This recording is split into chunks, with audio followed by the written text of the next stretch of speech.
Bom, agora nós vamos, todos nós, com as nossas vibrações, e pedindo ao plano espiritual também que envolva com muito carinho o Edson, que vai nos fazer a palestra de hoje. Fique à vontade, moço. Vou fazer uma aberta. Vou deixar aqui para alguém ler de luz.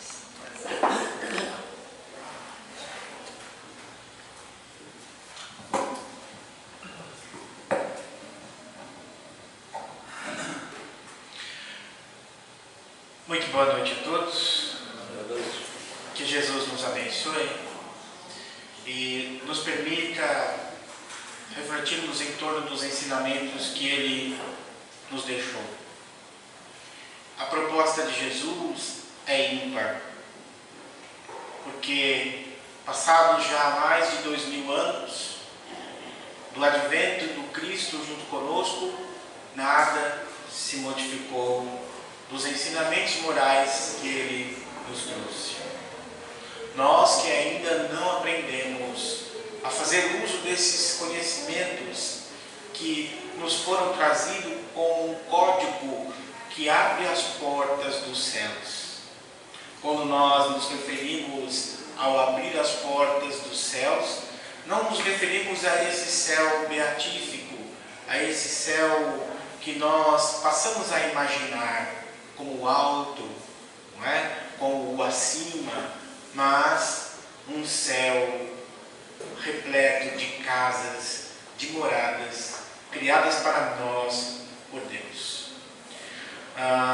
Não nos referimos à questão do céu neste sentido, porque a Terra é redonda. Uma hora nós estamos a Terra é redonda e gira em torno do seu próprio eixo e em torno do céu, do Sol. Então nós começamos a perceber que uma hora nós estamos de cabeça para baixo, outra hora nós estamos de cabeça para cima, não é? Uma hora nós estamos no Japão e outra hora nós estamos no Brasil. São questões aí da própria estrutura física que não dá para nós definirmos o que é o alto e o que é o baixo.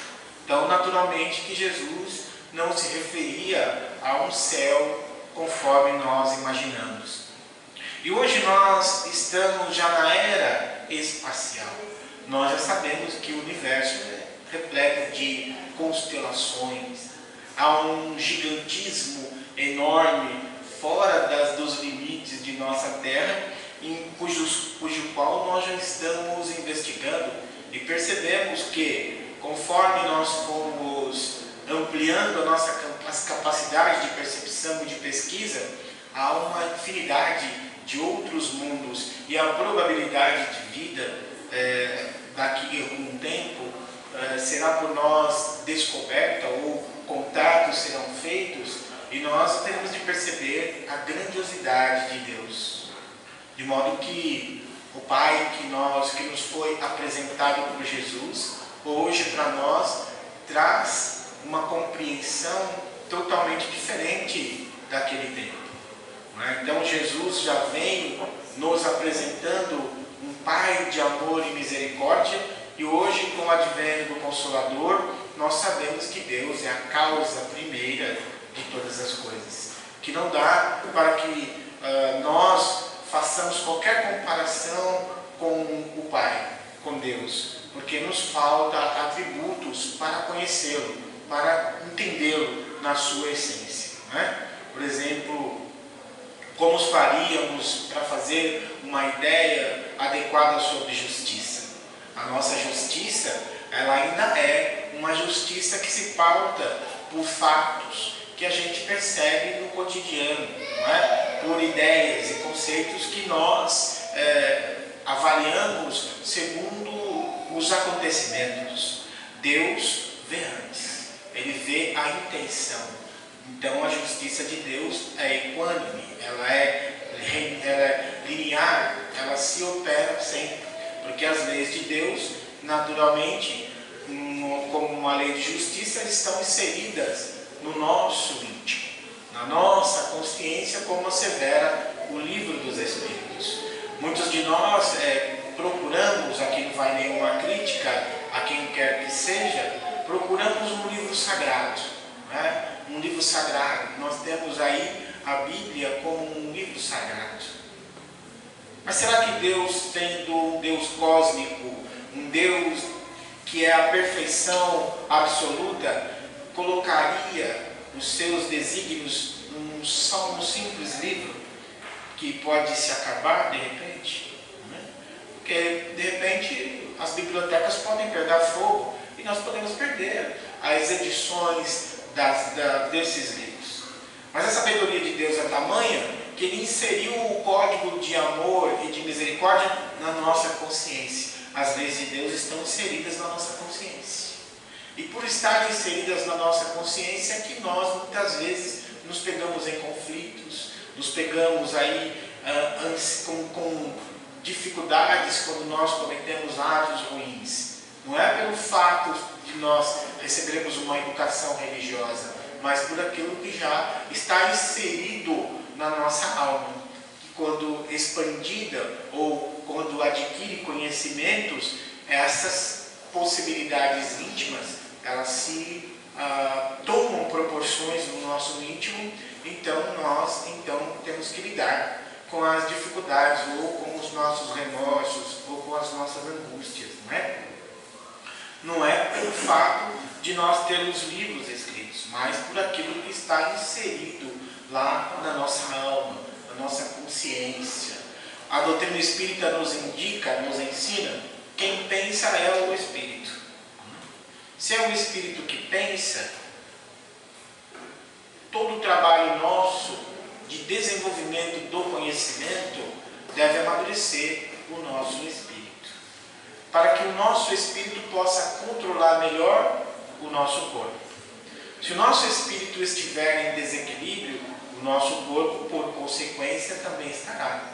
Por isso que há necessidade de nós alimentarmos o nosso espírito da mesma forma como alimentamos o nosso corpo. Porque o nosso espírito bem alimentado, ele mantém a nossa vida organizada, mantém a nossa visão de vida ampliada.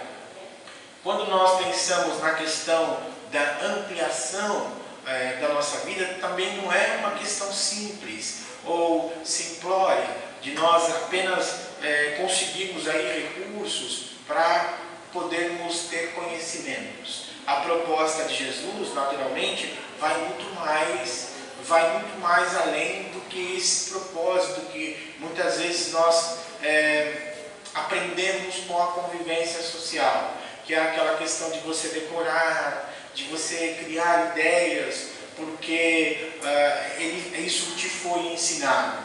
A proposta de Jesus não é essa. A proposta de Jesus é de modificação da nossa forma de pensar. Jesus não deixou para nós um compêndio de informações ou de frases ou textos colocados para nós. Jesus trouxe para nós uma filosofia de vida, ou seja, um conceito ampliado de vida para que nós pudéssemos ter possibilidades maiores rumo, vamos dizer assim, a uma vida melhor. Não é? Tanto que ele vai dizer no seu Evangelho que ele veio para que nós tivéssemos vida e vida em abundância. Não é? Então, quando Jesus faz uma proposta para nós, para que nós pudéssemos seguir os seus mandamentos, ele está informando para nós que nós deveríamos nos apoderar desses códigos, dessas informações que ele nos trouxe e fazermos uso dos ensinos da Boa Nova de Jesus cotidianamente. Não é? E muitos de nós enganados, porque nós temos aí um contato por alguns anos, vamos dizer assim, ou até mesmo por uma vida com o Evangelho de Jesus, já nos achamos conhecedores profundos do que está colocado ali. É um erro. Porque se passado 2000 e tantos anos do advento do Cristo e os ensinamentos dele ainda permanecem vivos, não é? Permanecem aí na sua essência, apesar das dificuldades que nós encontramos, porque muitas pessoas tentaram modificar, tirar conteúdos, fazer adaptações, ele ainda permanece vivo. Permanece no seu sentido moral, trazendo para nós elucidações preciosas. que renovam a nossa estrutura. Então, nós não podemos deixar essa obra ou esse ensinamento de lado como se ele fosse algo só para nós decorarmos. Não é? Decorar é o que eu quero dizer, você gravou alguns trechos na sua mente, faz uso de vez em quando você faz um uso adequado ali de uma prece, pronto, acabou. Não é essa a ideia do Cristo.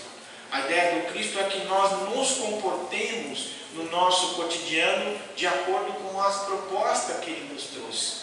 Então, nós sermos mais serenos, sermos menos ansiosos, sermos mais confiantes, tomarmos cuidado da veste física que nos foi concedida por Deus para que nós pudéssemos estar encarnados, né? E quando nós falamos nisso, no sentido de nós observarmos como nós estamos comendo, como nós estamos pensando, como nós estamos sentindo, não é? Porque muitas vezes nós sobrecarregamos o nosso corpo físico com sentimentos negativos, com raiva, com ódio, né? Com desejos de vingança, com criações mentais até a um certo ponto estranhas, porque muitas vezes nós cismamos que no nosso trabalho alguém está falando mal de nós, não é? Ou o nosso patrão não gostou, está com um pensamento de nos mandar irmos embora, e nós passamos às vezes até nem dormir, porque achamos que nós vamos ser mandados embora. Ou passamos a ter um bocado de pensamento porque nós achamos que tem alguém falando mal da gente. E às vezes a gente fica com raiva. Isso com as nossas percepções. Quando você identifica a pessoa, fica pior ainda, né? Porque você cismou com aquela pessoa. É ela. Se eu pegar essa criatura falando de mim, vou arrancar esse cabelinho aí no tapa, não é? E começamos a projetar sentimentos negativos, ideias e pensamentos de vingança que acabam se refletindo contra nós mesmos. Porque o nosso corpo, ele capta todo um processo de pensamentos que nós criamos. Quando eu estou pensando, eu estou movimentando energias. E movimentando energias positivas e negativas. Ora, se eu estou com raiva, eu estou gerando uma energia negativa. E essa energia negativa vai fluir no meu corpo. Por isso que às vezes eu tenho dor de estômago, eu não sei de onde é. Eu tenho dor nas costas, eu não sei de onde é. Tenho dor de cabeça, faço um bocado de exames, vou lá, procuro identificar lá junto aos médicos, eles nos investigam do último fio de cabelo até o dedão do pé e não encontram nada. E aí eles mandam a gente para onde? Para o psiquiatra. Para o psiquiatra medicarmos para que nós possamos nos encontrar com maior equilíbrio. Há um tempo atrás, quando nós íamos para a psiquiatria, nós ficávamos amedrontados, falando, será que eu estou louco? Porque psiquiatra era médico de louco. Hoje o que mais tem é psiquiatra e psicólogo, Psiquiatra, psicólogo e analista. Hoje tem muitos, Tem mais psicólogos e psiquiatras do que aí pediatras, Pediatra ainda tem pouco, porque o pessoal vive aí reclamando que falta médico na pediatria. O que será? O que será? Será que nós estamos vivendo uma era de estarmos no espaço, de estarmos investigando os universos, como falei no começo, e ainda não nos apercebemos da nossa dificuldade de relação, de relacionarmos uns com os outros, a nossa dificuldade de pensar, de sentir, de nos espiritualizarmos, porque a proposta de Jesus é de nós nos espiritualizarmos, nos evangelizarmos, criando dentro de nós uma ideia de espiritualidade, porque nós somos seres cósmicos. Quando eu falo seres cósmicos é porque nós não somos oriundos desta terra. Uma hora nós vamos voltar para o mundo real, o mundo verdadeiro, que é o mundo da nossa origem. Quando nós falamos disso, as pessoas às vezes fazem até o sinal da cruz, porque quando nós falamos disso, a pessoa fala, será que eu não morrer um dia, Aí morrer, a palavra morte significa para nós uma coisa de outro mundo. Mas todos nós vamos desencarnar um dia. E aí, como nós gostamos de Jesus, amamos Jesus, fica interessante nós pensarmos. Porque nós sabemos que vamos morrer um dia. Porém, quando eu busco o Evangelho, Jesus diz uma frase que me causa espanto: guardai tesouros no céu. Ué, o que é o céu? Não é? O que é o céu? Guardar tesouros no céu. Mas eu sou ávido para guardar tesouros materiais. A gente guarda tudo, a gente passa a vida toda querendo juntar coisas, ter bens materiais que um dia vão ficar para trás. E às vezes, de tanto nós nos preocuparmos com esses bens materiais, às vezes nós acabamos com a vida do corpo. Não é? Deixamos de nos divertir, deixamos de promover no nosso lar, junto aos nossos, uma aproximação maior, uma convivência melhor, para ter recursos, para juntarmos, para termos coisas só para exibir para o outro.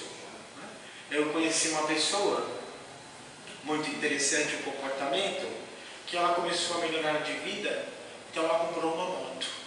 Comprou uma moto bonita. Então chegava no final de semana, ela abria o portão de casa, aqueles portão grande, pegava a moto, levava até a calçada para lavar. E passava o dia inteiro ilustrando a moto.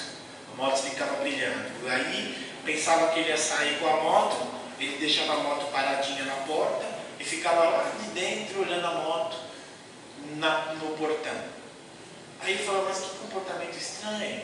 Pô, eu devia dar uma voltinha com a moto, ver umas gatinhas, dar um rolê no bairro, né? E a moto ficava ali, a tarde toda. O que ele queria fazer? Que os outros vissem a moto dele. O tempo passou, ele comprou um carro bonito. Então no final de semana ele lavava a moto, lavava o carro e deixava a moto e o carro lá. Passava horas e horas lavando o carro e a moto. Eu ficava me perguntando, porque ele sempre terminava depois do almoço. Eu falei: esse cara não deve ajudar a mulher a fazer nada, né? Porque fim de semana, passava o dia inteiro, era a moto, demorava um tempão, agora é o carro. Ele ficava lá, olhando, né? Aquela coisa embevecida, e ficava olhando para ver quem passa, para ver se olhava para o carro e para a moto dele, para ver se a pessoa estava com inveja. Então ele queria ter objetos para fazer inveja para o outro, para fazer com que o outro sentisse inveja daquilo que ele tem. Eu falei: nossa, esse aí é um ser maduro, né? Um adulto com mentalidade de criança, porque você não compra alguma coisa para exibir para o outro, você compra uma certa necessidade, para passear, para, enfim, viajar, levar a família para algum lugar, essa satisfação. Mas a satisfação dele era exibir para o outro. Passado algum tempo, ele comprou um engate. E falei: puxa, o que será que vem agora, né? Aí com o engate ele comprou um jet ski. Aí eu falei: puxa vida. Então ele limpava a moto, o carro, o jet ski. Eu falei: meu Deus do céu. E passou anos e anos fazendo isso. Falei: será que ele vai em algum lugar com esse jet ski? Aí um dia, conversando com o filho dele: meu pai não anda muito com esse jet ski não, porque ele fala que ele tem que ir para Guarapiranga para andar com jet ski. Ele falou que lá tem muita alga, que pode enroscar na parte de trás do jet ski e estragar. Então ele não anda. Eu falei: seu pai um dia vai morrer, o jet ski vai ficar aí. É melhor ele começar a andar com o jet ski e aproveitar a vida. Porque se ele conseguiu esses bens, ele tem que aproveitar a vida, não é para ele fazer com que as coisas fiquem ali guardadas para que seja visto por quem. Passou o tempo, ele adoeceu gravemente, e aí não pôde nem usar nada, não dava nem para lavar, nem para fazer nada, porque ele podia ele perdeu algumas partes dos seus movimentos. Então, meus irmãos, a vida foi feita para que a gente pudesse desfrutar das coisas, ter possibilidades de nós vivermos em sociedade com alegria. E as oportunidades que Deus nos concede, só para que a gente fique guardado lá, querendo provocar a inveja do outro, mas para que a gente tenha uma vida, e essa vida nos leve a ter prazer, alegria, satisfação. Então, a questão em si não é de você ter bens materiais, mas o que você faz com esses bens materiais, como você os utiliza. Porque da mesma forma que a vida dá, a vida pode tirar. E a gente vê muita gente que tem o revés da fortuna. O próprio Evangelho segundo o Espiritismo fala dessa possibilidade com muita clareza.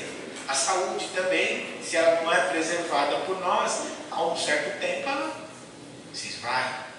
Então a vida, ela pede que nós vivamos com sabedoria, com entendimento, com clareza, não é? Com possibilidades para que nós possamos desfrutar desta vida e ter uma vida com abundância. E um outro erro que nós cometemos, que também é bastante interessante nós pensarmos, é acharmos que nós vamos passar pela vida sem ter problema. Não dá. Quem acha que vai passar pela vida sem ter problema, está redondamente enganado. Mas por que, Edson, você disse que nós vamos passar pela vida e é preciso ter problemas? Simples. O planeta que nós moramos é um planeta de provas e então todos nós teremos provas e expiações. E as provas são problemas para que nós possamos solucionar. Porque nós precisamos desenvolver a nossa inteligência. Precisamos evoluir, progredir. Como é que eu vou saber se eu estou apto para alguma função maior se eu não for testado, se não houver provas? Então, quando nós falamos de Jesus, no entendimento nosso, na casa espírita, é um Jesus muito maior do que aquele Jesus que nós estamos acostumados. Não é? Aquele Jesus que nós estamos acostumados, alguns de nós ainda, isso aí precisamos avaliar no nosso inconsciente, se nós não pensamos Jesus como aquele que carrega problemas, aquele que carrega o fardo das nossas dificuldades. Se nós estivermos pensando num Jesus dessa forma, estamos equivocados, porque a proposta de Jesus é de nós utilizarmos os recursos de aprendizagem para crescermos. Então ele não vai pegar os nossos problemas, tirar de nós para que nós fiquemos no dor de caliente e ele carregue os nossos problemas. Ainda é infantil essa ideia. Porque a vida, ela existe para nós nos promovermos. Nós estamos aqui para progredir, para melhorar. Não é? Quando nós falamos disso, eu acho interessante, porque uma senhora, né, se aproximou de mim e olhou bem para mim assim e falou: estou precisando arrumar um namorado. Eu falei: pô, Jesus, não é? Um namorado? Interessante, né? Meu marido faleceu já faz 3 anos e eu preciso arrumar um namorado. Eu já faz algum tempo que eu estou viúva e de modo que agora me sentindo melhor, tal, já passado algum tempo da passagem do falecido, agora me sinto no desejo de conquistar um novo companheiro, uma perna de calça, para me esquentar durante o período de inverno, né? De modo que o frio está muito intenso e ficar sozinho às vezes é ruim. Preciso do calor humano, né? Apesar de que já estou habituado a dormir de calça jeans, eu preciso mudar isso, pegar um moletom, alguma coisinha que é para sentir uma pele, alguma coisa assim mais perto. Eu falei: nossa, que maravilha! A senhora está com essa vontade mesmo, desse interesse? Eu estou. Falei: parabéns, a nossa casa tem algumas pessoas, tem alguns casos interessantes. Tome cuidado, tem uns aí que é mentira, vai falar para a senhora que está com isso, que aquilo outro, mas é meio paia brava. A senhora pode pegar um BO, precisa avaliar bem. Ver se ela leva para casa, se ela namora primeiro, dá uns passeios, dá uns beijos. Não casa direto, não. Por que não casa direto? Mas já estou assim, numa idade, namorar para lá para cá. Olha, tem um companheiro que é desencarnado já, muito inteligente, ele falou para nós assim: a melhor coisa é você namorar. Você namora, depois você faz o noivado, depois você casa.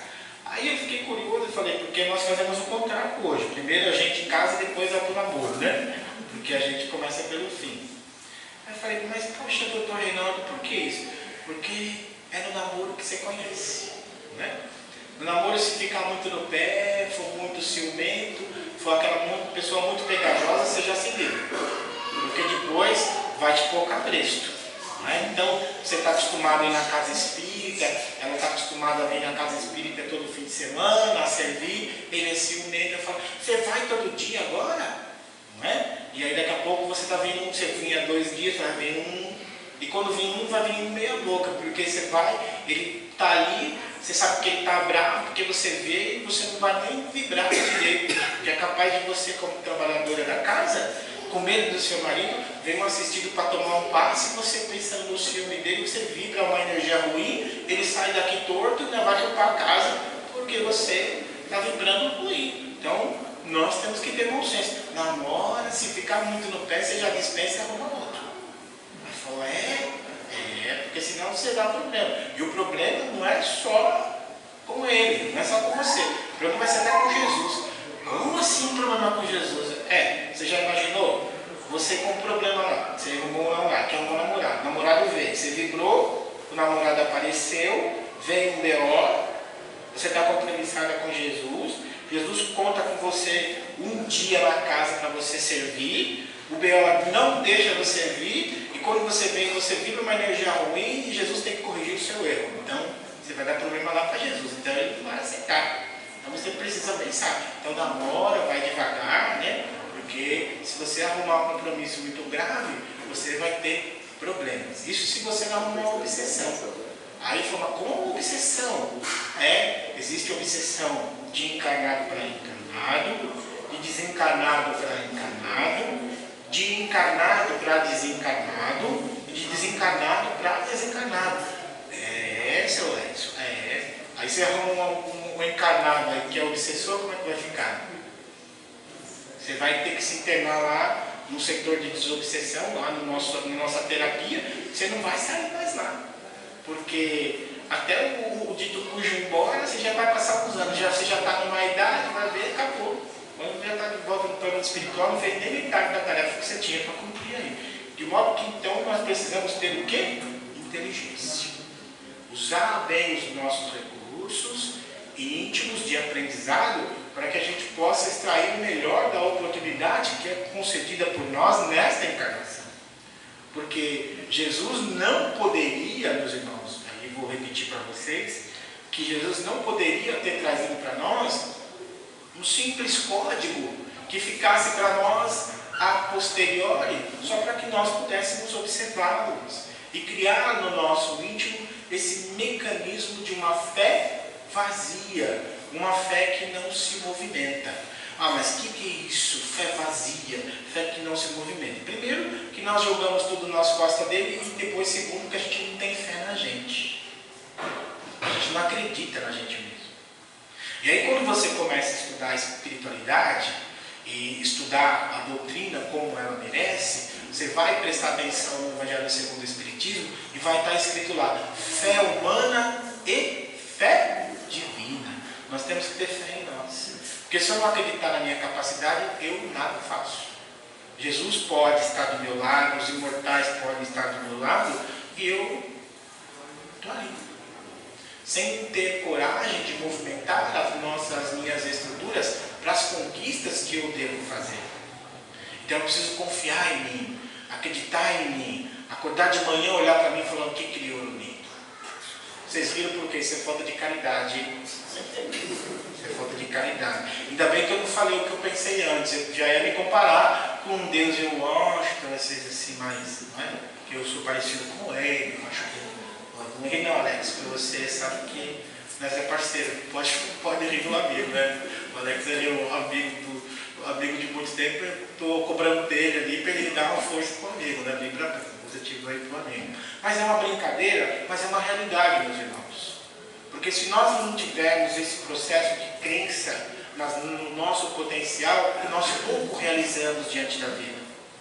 E quando nós poucos realizamos, o processo em seguida é de nós nos sentirmos frustrados, nos sentirmos aí como se a vida tivesse passado por nossas mãos e nós tivéssemos feito pouco.